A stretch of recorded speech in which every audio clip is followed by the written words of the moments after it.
Now let's get more on that plane crash in Nigeria, and the BBC's Nigeria correspondent Tomi Oladipo joins us on the phone from Lagos. And Tomi, what can you tell us about the situation at that crash site right now? What's the latest? Well, it's quite dark right now. It's just about 9:30 local time, like 9:30 p.m. As I left it, the rescue personnel didn't seem to have much lighting equipment to work with, but it appears there's also a growing crowd there because it's quite a dense part of Lagos, and so the rescue personnel are trying to get what they can get out of there. But from what we can hear, there are no survivors from the crash. And you say a dense part, and there was lots of people around there. So what exactly did it crash into? Was it a building? Did parts break off? Were there houses nearby? Can you tell us exactly about that spot?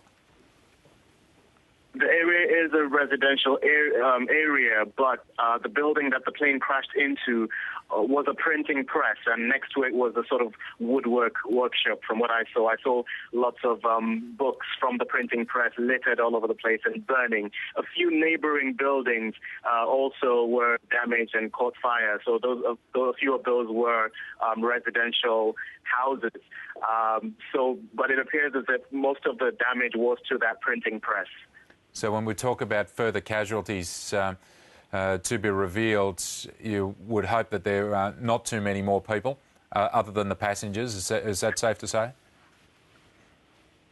Yes, it's more likely that there were more casualties from the plane than from the buildings on the ground, because it appears as if there were not many residences that were affected. But the emergency officials are still trying to put together the figures, so we can't really confirm the exact number of people on the ground who were affected or who were casualties from the crash. And tell me, what can you tell us about the plane and the airline?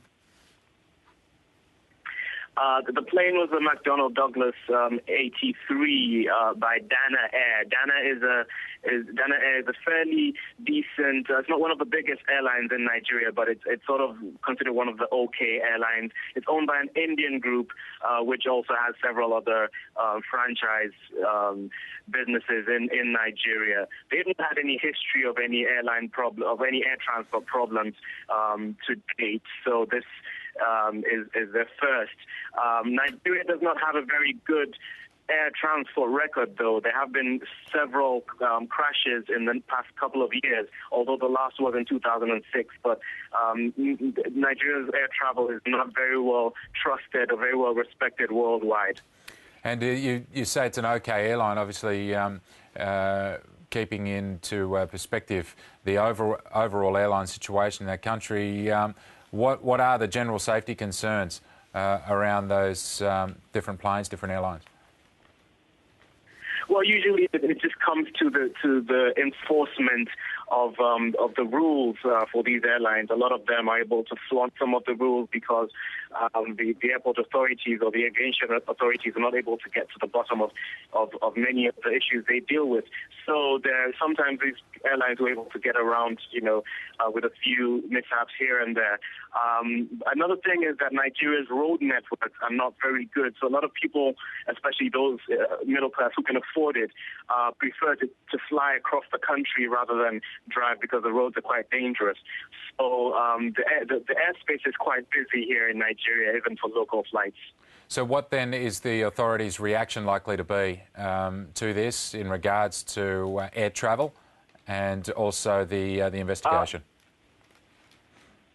Well, the investigation is still going on. We're still trying to get more information from them. I must say that generally in this kind of situations, Nigerian authorities are not very quick to give out information. They like to do a lot of investigation, and that's usually quite slow. President Goodluck Jonathan, however, has declared 3 days of national mourning following the crash, and so we'll just be waiting. Probably it's about 9:40 right now local time p.m., but probably by morning we'll be able to hear a lot more official statements from the government. Tomi Oladipo, thank you very much. We appreciate your time.